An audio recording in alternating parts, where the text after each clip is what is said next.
of majority, National Assembly and Senate, Cabinet Secretaries present, Senators, Members of Parliament, good morning. Hamjambo. Let me take this opportunity to welcome all of us to this retreat of both the executive and our members of the legislature. Karibuni sana to Naivasha. I came last evening.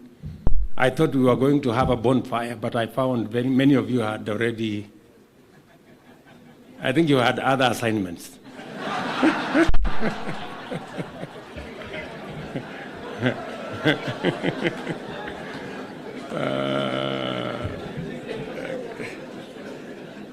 Anyway, but I want to say this is a very important retreat. It is the first retreat we are having combining both the members of the executive, ministers and cabinet secretaries and the principal secretaries, together with our members of parliament.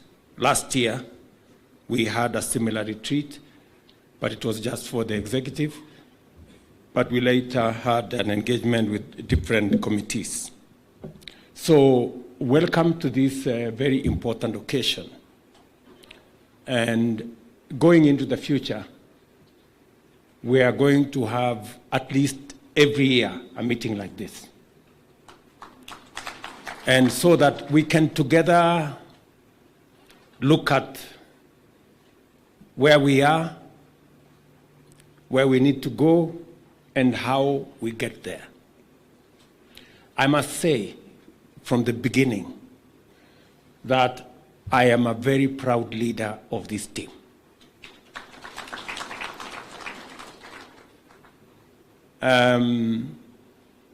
The last 1 year has seen us do very many things. And it has not happened because of myself and my deputy, or with the ministers alone, or with the members of parliament alone. We've done this together. And I want to appreciate the input, the contribution of each and every one of us to the place where we are today. I want to remind you, friends, that we have a historic opportunity to change our country. Many of you may not appreciate,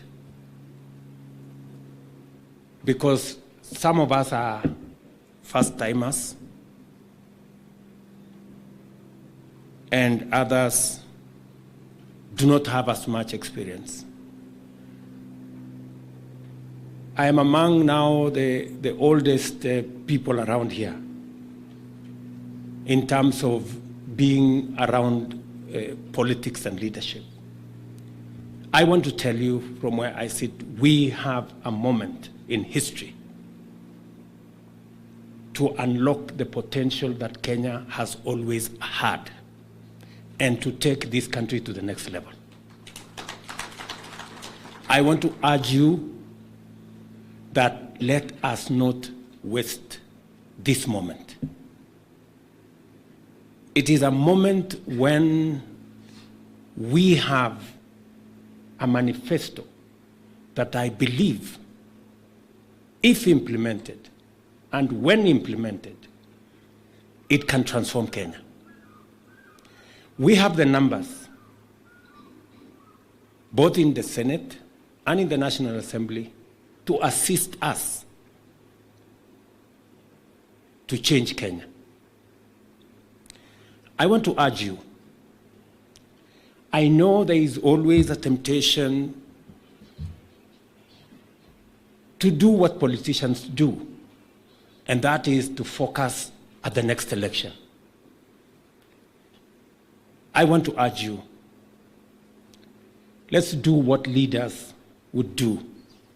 Let's focus at the transformation of our country and let us focus at what contribution we can make to change the destiny of our country by focusing on the next generation.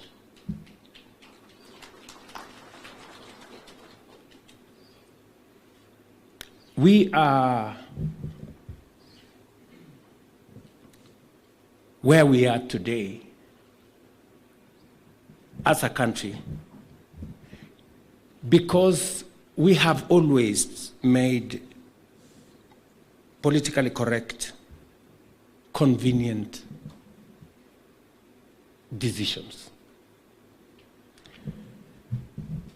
And the transformation of a country requires men and women who have the mettle to confront situations and to look at what is right, not what is popular or what is convenient.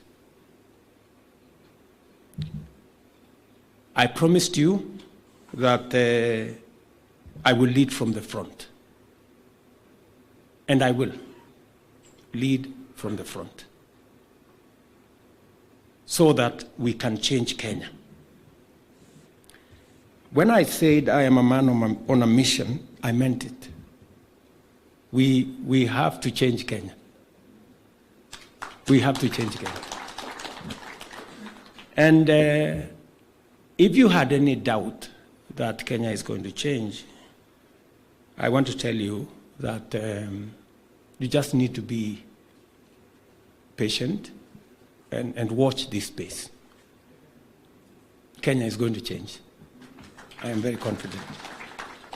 I know sometimes some of us get discouraged, some of us get anxious, some of us panic because of exigencies of moments. I want to tell you that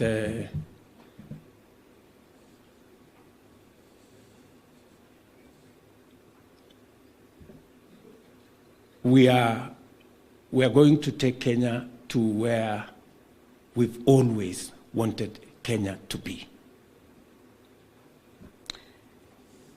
Many people across the globe believe in Kenya. We must not be the ones who do not believe in our country. There are many people who have confidence in Kenya. I have been to many fora where Kenya is held in very high esteem. We must not be the ones to undermine our own country.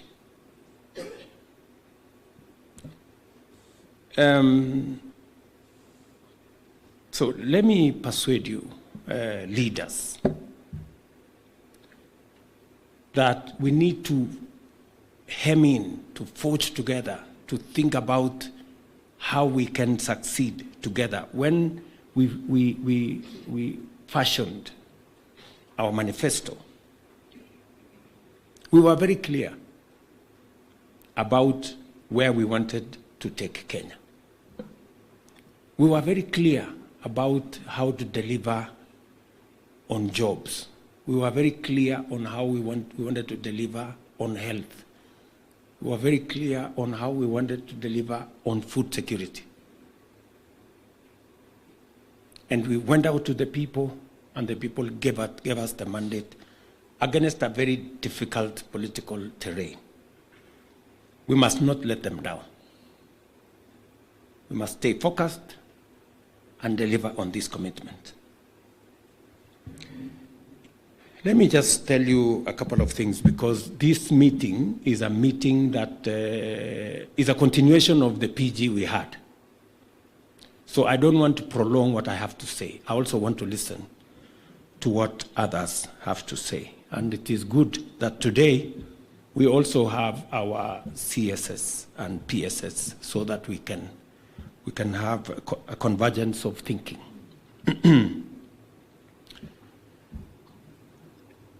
We will need to collectively, and I like what Kizungu said, there is no other government in Parliament. It is our members of Parliament.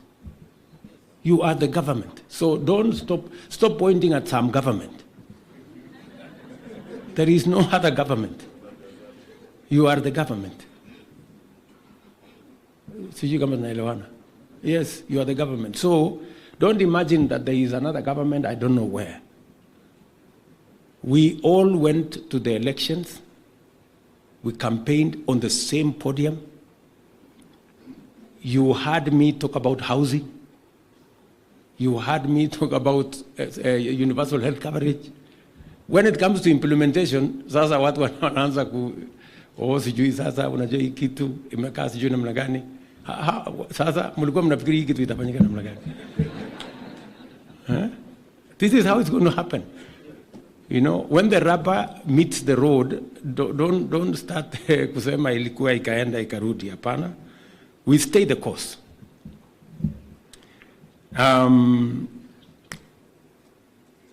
Let me just point to you some of the things that I think we should be coming as we progress.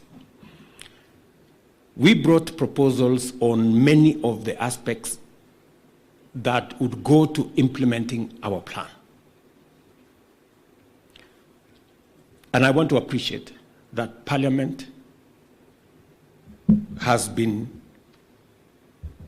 instrumental in making sure that the proposals that have come from the executive, from the ministers and principal secretaries, as they tailor the programs that are necessary for us to implement the plan and proposing budgets for it, Parliament have done their bit, making sure that there are resources that are allocated for us to be able to implement the plan. One of the big successes that we have had is on matters food security. I think it is a big issue. We had a situation where we had a crisis, and the crisis was not limited to Kenya. The crisis was global because of what happened with conflicts around the globe, because of matters of climate change, because of the drought. We had a very we had a crisis in our hands. By God's grace, we got rain. We had a good plan. You people allocated money for fertilizer. The Ministry of Agriculture and all the other agencies helped in making sure that that fertilizer got where we wanted. And I can report to you that today we have a better harvest than we have ever had in the last 5 years. And we have today also upped our plan for next year to increase fertilizer that is available. I want to ask all of us here as leaders to look out, you as members of Parliament, look out, make sure that you work with the ministry to make sure that your constituents, your regions, your areas have access to subsidized fertilizer. We have standardized the cost of fertilizer as 2,500 for all fertilizers. Speak to Mithika Linturi, speak to his peers, speak to the cereals people, speak to all those, and make sure that they do what they must, coordinate with them so that you can get the right farm inputs in your areas. We are proposing to expand the coffee cherry fund.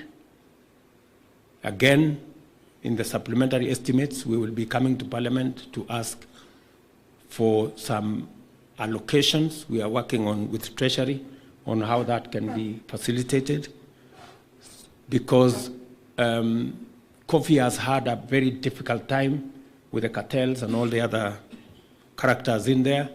But I think it is taking a turn in the right direction. So we will be working with you to make sure that we settle that. Same thing to do with tea and all the legislations that are on the pipeline, and also in the sugar sector. We have just disbursed the first 1.7 billion in the sugar sector. We are working on the reforms in that sector, and hopefully in a couple of months we will be able to have a new space for our sugar industry to flourish again. Also, as you have heard me commit, we are working with KCC. We will be coming to Parliament for another allocation of maybe about 1 billion shillings, just to make sure that our milk producers are paid on time.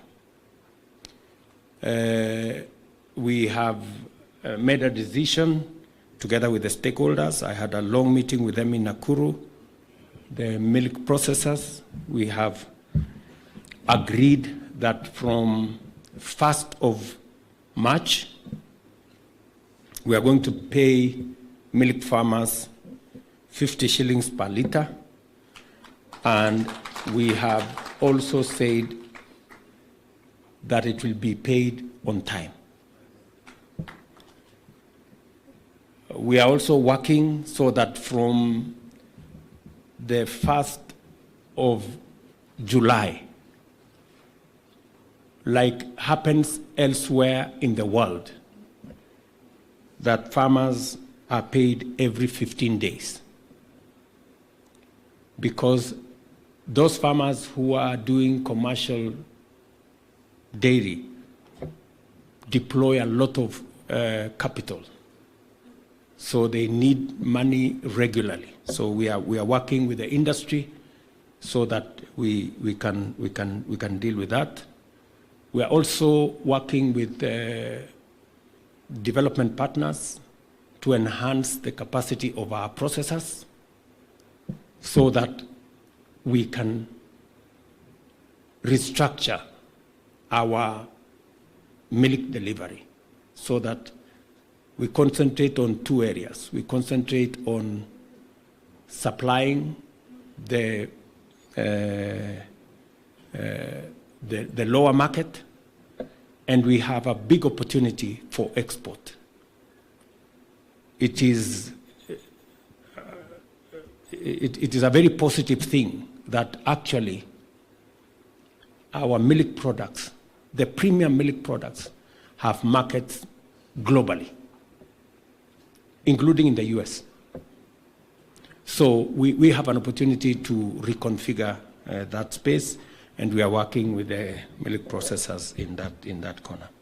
We also will be coming to Parliament to ask you to, because we are working with some development partners, to see how we can resource the Agricultural Finance Corporation to give it more leverage to be able to support our farmers with affordable credit. I want to congratulate all of us that we have now the 4 pieces of legislation to underpin our universal health coverage. Congratulations to everybody. I know the ministry and the committee in Parliament and Parliament itself, you have done a phenomenal job, and I very sincerely appreciate. We are now working on the regulations, and we want to see whether we can conclude this. I don't know, Susan. I don't know if Susan is here. Okay. When do you think the regulations will be done, Bwana PS?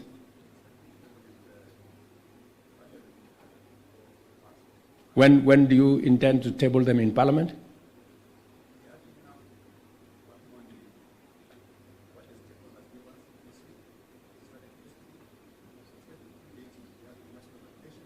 So within 15 days or 10 days? 10 days. So the committee, the chair of the committee, health committee in Parliament, I don't know, Mr.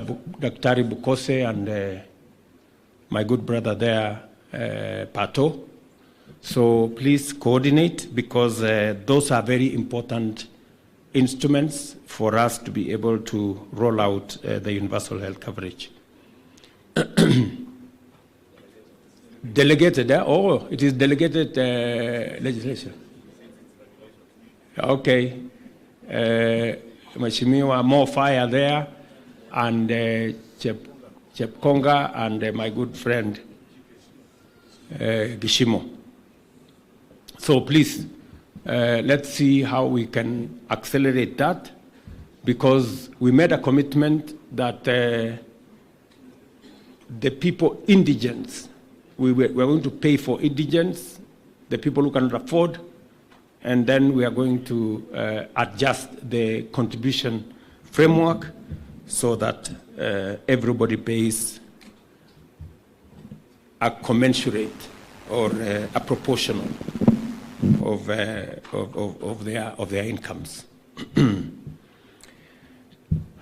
Let me also tell you that we were elected on a platform of creating jobs. It is important. And I have always made the argument that if we are spending, and you in Parliament are the people who allocate money, we are spending 630, 650 billion every year for the education of our children, from nursery school to university. It will be irresponsible for us not to think about when these young people come out of university, college, and school, what happens to them. And that is why, for the first time, we have programs, deliberate, intentional, on creating jobs. It has never happened. You know, we keep talking, oh, you know, we want to grow the economy so that it creates jobs. But you see, it is possible for the economy to grow, but for there to be no jobs, unless it is done deliberately. And it is the reason why we intentionally put housing as one of the programs for us to deliver the transformation of Kenya and also create jobs. I don't think there is anybody who needs any persuasion anymore on housing. Do we still have anybody who still has any doubt? Surely. You have seen, for the places where the housing program has started, including my friend Simon Kingara in Ruiru, there is already a difference. It is reported by the media who has always problems with us, that crime in Ruiru has gone down because of the program we have. So, you know, so there is a whole ecosystem of positive vibe when we implement the housing program. It will create jobs for us. I want to tell you, members, as we talk today, and Alice and Hinga are here, we have close to 130,000 people working in the housing program who were not working last year. That's what it is. Our plan is that by the end of this year, we will have a minimum of 300,000 young people working in our housing program. And it will continue to grow. So it is as deliberate as that. Do not, I know, you know, argue, there are different ways of people how they want to profile and argue. I see many of you trying to still say, oh, you know, the levy. Forget about the levy. Let's discuss about the jobs. You know, The people who don't want the program will tell you about the levy. The people who want the program will tell you about the jobs, will tell you about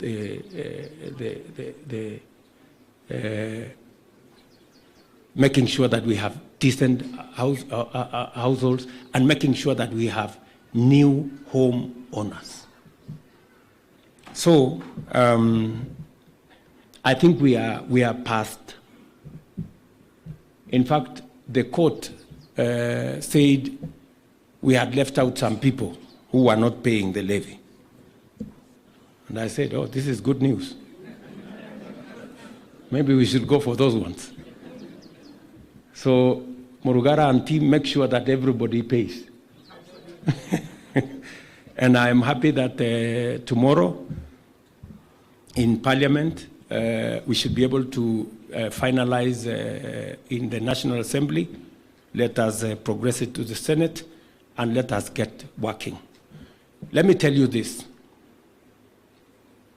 We will implement the housing program. I don't want to say by whatever means possible. I have just said we will implement. We will. Because it is what other progressive countries have done. It has worked. It is not an invention. It is what it is. You know? And even those who are opposed to the housing program, it is not because they don't know that it is the right thing. Their problem is that it is us who are implementing, not them. It is just as simple as that. That is their quarrel. In fact, when I had one of our friends say yesterday, when, I don't know the day yesterday or the day before, that when he sees things, he feels like crying. It is true. Because they are now wondering, it was actually true that housing was possible, and we wasted time on reggae. You know? They feel like crying because they can actually see this housing was actually possible. So that's what it is. Many people thought it was not possible. They can now see that it is possible. I want to ask us here, especially our members of Parliament, to pay very special attention to some of the things we are doing, because we are setting up the exam of 2027. So, muko na leakage ya exam. What you do with it is your problem. Because we are building markets in your constituencies. We have close to 500 markets. We have advertised maybe 200-300. They are in your constituencies. Go ahead. I have absolutely no problem with our members of Parliament going to say, I am the one who has decided that this market be built here. I have no problem. Enda utangaze kabisa kutoka asubuhi mpaka jioni. Hata ufanye groundbreaking, I have no problem. Endelea. Yeah? Because this is your exam. This is a commitment we made to Mama Mboga, didn't we? Yes. We went to every forum. Mamboga wakatuambia tunapigwa na jua, tuko na shida, tunapigwa na mvua, hatuna mahali choo, hatuna maji, hakuna stima, hakuna nini. So we now have an opportunity to do that. Don't let it happen without you. Wewe kazi yako ni kuinspect every week. Unatembea tembea kidogo, unapitia hapo, unasema sasa, kuja unaongea hapo, unasema hii kazi kabisa.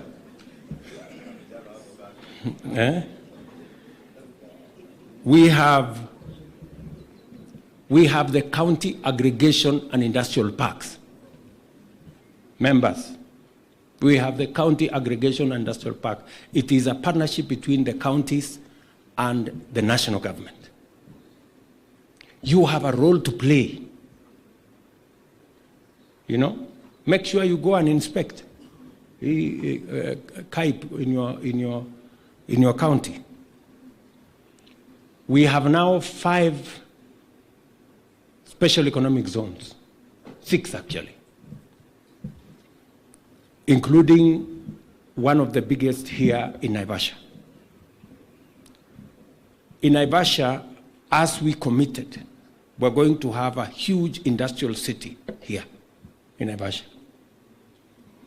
We have just concluded the procurement and the purchase of 5,000 additional acres here.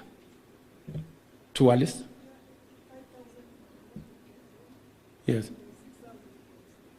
Yes. 11,000 acres, but 6,000 will go towards resettlement of people. So we have, shortly, we will be now gazetting the necessary areas. And already, we have very many companies. I was in Dubai for the COP28, and we signed many agreements of people who want to come and set up here on account of our renewable energy, on account of what Kenya looks like going into the future. Take advantage and be part of it. And it speaks to the jobs element. We're not just doing this as structures. We are doing this because jobs is important. We have to be deliberate. I was in Murang'a the other day, and I hope today, I told the governor of Murang'a, between today and tomorrow, we already have finished the procurement of the first phase, which is going to cost us about 500 million. It's going to begin. And we want to push this so that we have a good environment for us to create jobs.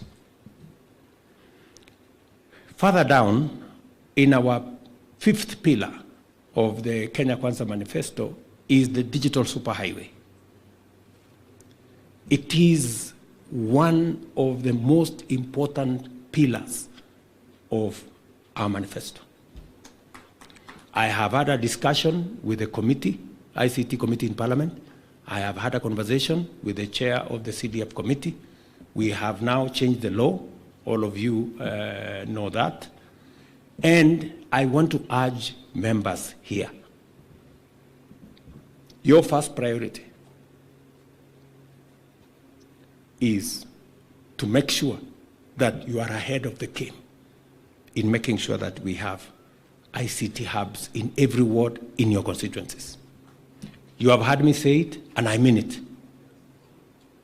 And many of you who have done a small thing out of it, you have known that you have seen the impact it has. Jameni, musifanye program hii ifaulu kwingine, and this is a program of your government. Because the people on the other side, sometimes they are ahead of us. They can see the opportunity clearer than we can. I want to urge every member of Parliament here, listen to me, friends. You will create 1,000 jobs minimum in your constituency with the ICT hub. Mnaelewa? We've just concluded, we had a thorough meeting with Owalo and many of the other actors on how to deploy internet, on how we have already allocated money for training, on how we are going to make sure that the place has power. It is up to you to make sure that you are ahead of the curve. So, members, I am talking to many people here. Mutapita mtihani if you do what I am telling you. Yeah? You will, we are setting up the exam for 2027. So, mujipange. I also want to ask you members, we have negotiated for opportunities for export of labor from Kenya. We advertised the other day for 2,500 nurses. Bore and Mwadime, how many nurses have we got so far? Imagine, we have only 500. And these are people who are going to earn 200,000 plus.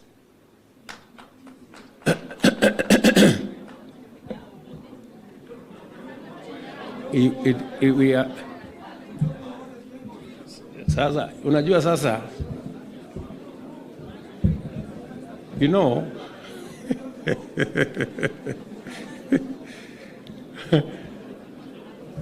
look here, guys, you know,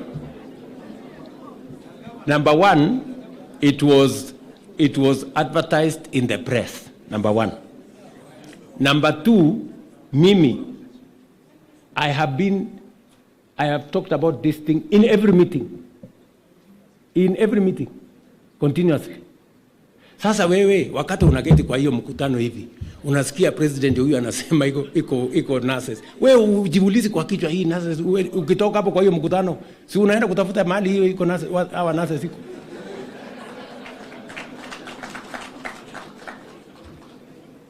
Friends, because I still see people here saying we are not aware. You are not aware. Sasa mnataka nifanye nini? Mnataka nisimame wapi? Nisimame niweke volume kiasi gani? As we are talking today, listen, members of leaders, as we are talking today, Bore is here. Where is Mwadime? Or that other gentleman? Yes, that Mwadime is there, the PS concerned. We still need 2,000 nurses.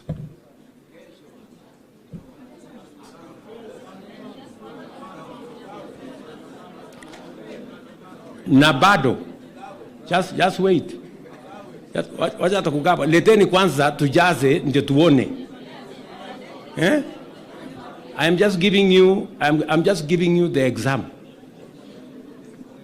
Go look for, we have an intelligent person will live here and go and do what they must do. You have constituents. They will take a lot of offense if they discover that there are opportunities. Imetangazwa everywhere and nobody has come for them. That is not enough. We have 500,000, maybe 1 million of such opportunities. Mnaelewa? It has to be deliberate. Somebody has to do some homework. I am trying to set up the bureaucracy.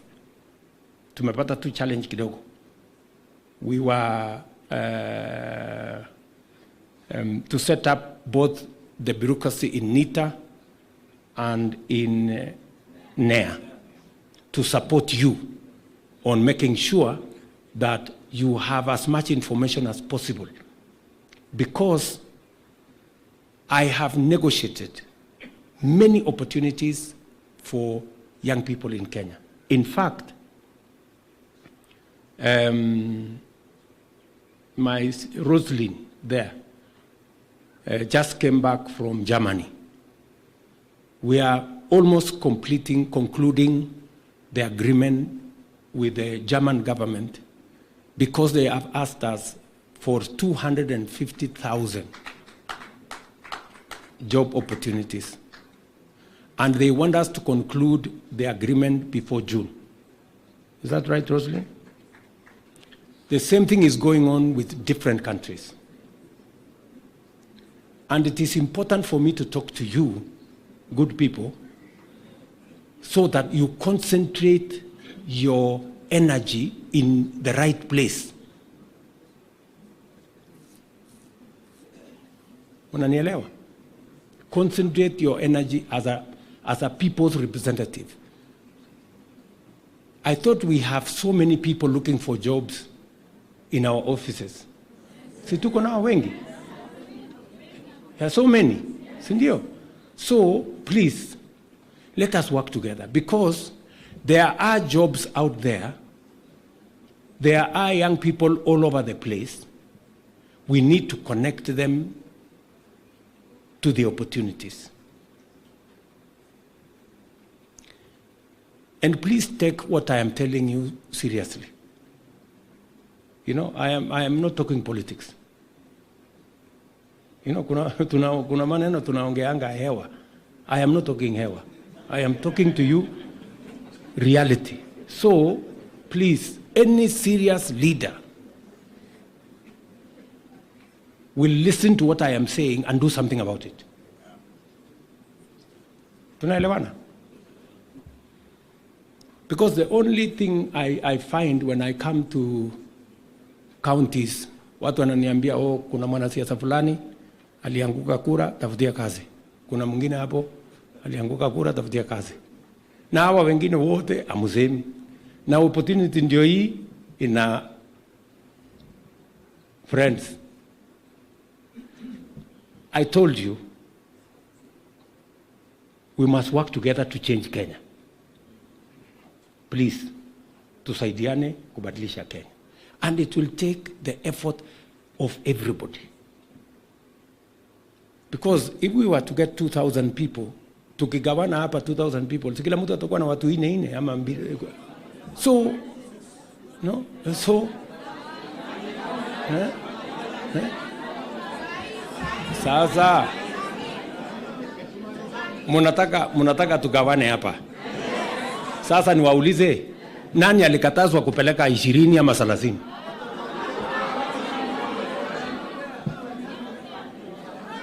Ati hamjaambiwa? Mnataka kuambiwa na nani? Kwani amusomi gazeti? Na saa ile mimi naongea, mnafikiri mimi naongea hewa? What are you? Saa ile mimi naongea, nyinyi mnasikianga? Do you understand English or I mean, friends, I mean, wewe waluke. Si mimi nilikuwa Bungoma. Ulisikia mimi nikisema huko sikia. Sasa ulikuwa unafikiri wewe Mauritania, you heard me, I was in your constituency. Nilisema ama sikusema? So, I mean, surely, friends, you know, tuache hii maneno ya, you know, we like looking for excuses. Yes, wa maua. Si mimi nilikuwa Maragwa, my dear. Hiyo maneno yote nimesema baba, nilisema in public ukiwa hapo. Sasa please. I have been everywhere I have gone, I have not hidden. So anyway, I am not accusing anybody, but I am telling you guys, let us take our responsibility.